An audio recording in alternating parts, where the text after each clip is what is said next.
చేసిన మీడియా వాళ్ళందరికీ ముందుగా ధన్యవాదాలండి. Electronic media and print media and web media అందరూ లక్ష్మీస్ ఎన్టీఆర్ పబ్లిసిటీలో చాలా ముఖ్య భాగం వహించారండి.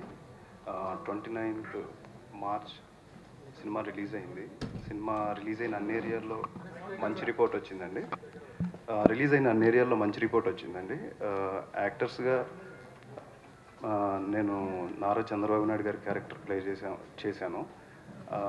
చూసిన ప్రతి ఒక్కళ్ళు చాలా బాగా చేసావు అని అప్రిషియేషన్స్ అయితే బాగా వచ్చినాయండి. దానికి చాలా సంతోషంగా ఉందండి. అలాగే నాతో పాటు యాక్ట్ చేసిన ఎన్టీఆర్ గారి క్యారెక్టర్ ప్లే చేసిన విజయ్ కుమార్ గారు అండ్ లక్ష్మీ పార్వతి గారి క్యారెక్టర్ ప్లే చేసిన యజ్ఞా శెట్టి గారు అండ్ బాలకృష్ణ గారి క్యారెక్టర్ ప్లే చేసిన బాలు అండ్ హరికృష్ణ గారి క్యారెక్టర్ ప్లే చేసిన గంగాధర్ గారు అందరూ చాలా బాగా ప్లే చేశారండి. అయితే అంటే ఈ సందర్భంగా ముందుగా నాకు ఈ అవకాశం ఇచ్చిన మా డైరెక్టర్, మా బాస్, ఈ రోజు నుంచి నేను అందరూ బాస్ అని పిలుస్తారండి. నేను ఈ రోజు నుంచి జహాపన అని పిలుద్దామని ఫిక్స్ అయ్యానండి. ఎందుకనంటే ఒక చిన్న కథ, ఈ సందర్భంగా ఒక చిన్న కథ చెప్పాలనుకుంటున్నా. ఒక అబ్బాయి సముద్రంలో ప్రయాణం చేయాలని చెప్పి ఇంటి దగ్గర నుంచి స్టార్ట్ అయ్యాడు.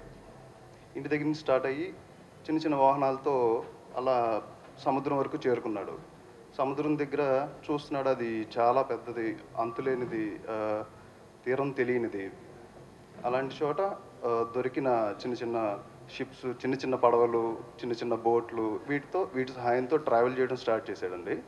ఆ ట్రావెలింగ్ జరుగుతుంది, కొద్దిగా జరుగుతుంది. మధ్యలో ఆ షిప్పులు వెళ్ళిపోతున్నాయి, మళ్ళీ ఈత కొట్టుకుంటూ మళ్ళీ ముందుకెళ్తూ అలలు తాకిడికి తట్టుకుంటూ ఇంకొద్దిగా పెద్ద పడవ ఎక్కుతూ అలా ముందుకెళ్తున్నారు. ఆ సందర్భంలో ఒక పెద్ద షిప్ ఎంటర్ అయింది.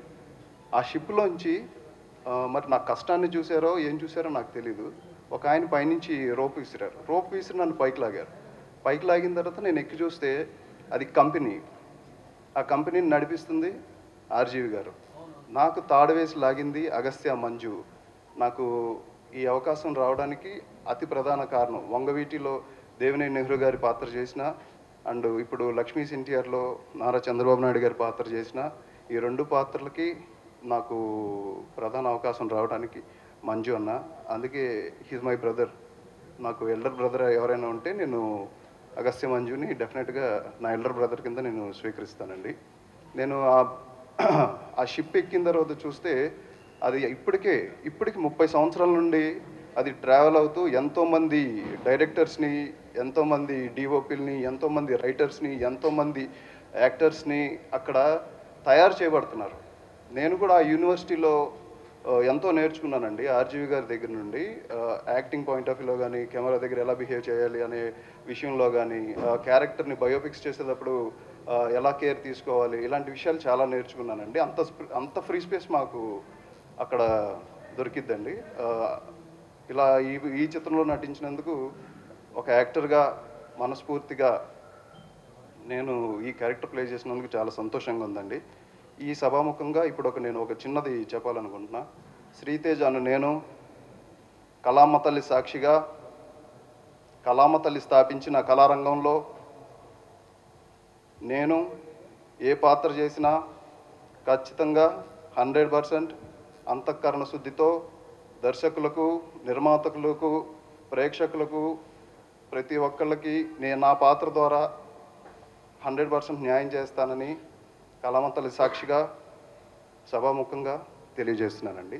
నాకు ఈ అవకాశం ఇచ్చినందుకు థ్యాంక్ యూ వెరీ మచ్ అండి. యాక్చువల్గా December 6th, 2018 నా లైఫ్లో ఒక మెమరబుల్ డే అండి. ఆ రోజు సావిత్రి గారి బర్త్డే అంటారు. నేను మొన్న ఒక ఇంటర్వ్యూలో ఇస్తే నాకు వాళ్ళు చెప్పారు ఆ డేట్ గురించి, నేను ఎస్పెషల్లీ చెప్తుంటే ఆ డేట్ నా లైఫ్లో చాలా స్ట్రాంగ్ డేట్ అండి.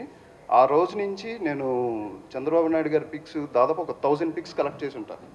1000 పిక్స్ కలెక్ట్ చేసా. నేను మార్నింగ్ లేచిన దగ్గర నుంచి నేను నిద్రపోయే వరకు నాకు ఆయన తప్ప నాకు ఇంకా వేరే ప్రపంచం తెలియదు. నాకు నా ఫ్యామిలీ కూడా తెలియదు.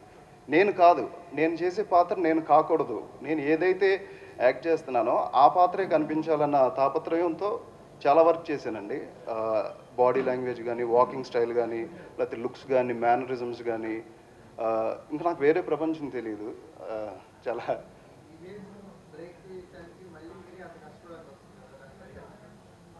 అండి అదే అంటున్నాను ఇప్పుడు. యా యాక్చువల్గా అంటే ఇప్పుడు ఇది నేను చేస్తుంది నాకు ఇంత ఇమేజ్ వస్తుందని నాకు తెలియదు, కానీ 100% నేను ఎఫర్ట్ పెట్టా.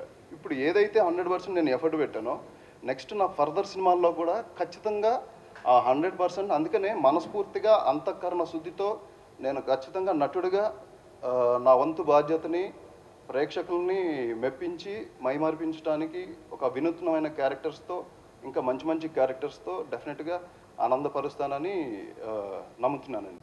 లేదండి, అసలు కన్ఫ్యూజన్ ఏం లేదు. అంటే యాక్చువల్గా నాకు డిఫరెన్స్ అంటే నేను ఎప్పుడైతే నన్ను December 6 ఇది సెలెక్ట్ చేసుకున్నారు, అది September 4th సెలెక్ట్ చేసుకున్నారు. అది నన్ను September 4th లొకేషన్కి వెళ్ళాను. September 4th నన్ను సెలెక్ట్ చేసుకున్నారు. అది డిఫరెంట్ బాడీ లాంగ్వేజ్, ఇది డిఫరెంట్ బాడీ లాంగ్వేజ్. మీరు అడిగిన క్వశ్చన్ బాగుంది. అయితే అరే అది ఎలా కనెక్ట్ అవుతుందంటే అది హోంవర్క్ అనే అనుకోవాలండి. స్కూల్లో మనకి వెళ్ళినప్పుడు హోంవర్క్ ఇస్తారు కదా, ఈ ఈవినింగ్ వచ్చి ట్యూషన్ పెట్టుకొని ఎలా అయితే హోంవర్క్ చేస్తారో, నేను అలాగే అంటే నేను ఏదైతే క్యారెక్టర్ ప్లే చేస్తానో ఆ క్యారెక్టర్ గురించి ప్రతి విషయాన్ని డీటెయిల్గా తెలుసుకుంటాను. ఎలా మాట్లాడుతున్నారు, ఎలా ఉంది బాడీ లాంగ్వేజ్ అని క్షుణ్ణమైన పరిశీలన ఎక్కువ చేశానండి. ఇంకా పాత్రలోకి పరకాయ ప్రవేశం చేసావని అందరూ అన్నారు. అది నా వర్క్ని బట్టి అన్నారు కాబట్టి అది 100% నాకు కూడా చాలా హ్యాపీగా ఉంది. దాన్ని పరకాయ ప్రవేశం అంటారా అనేది అనుభూతి.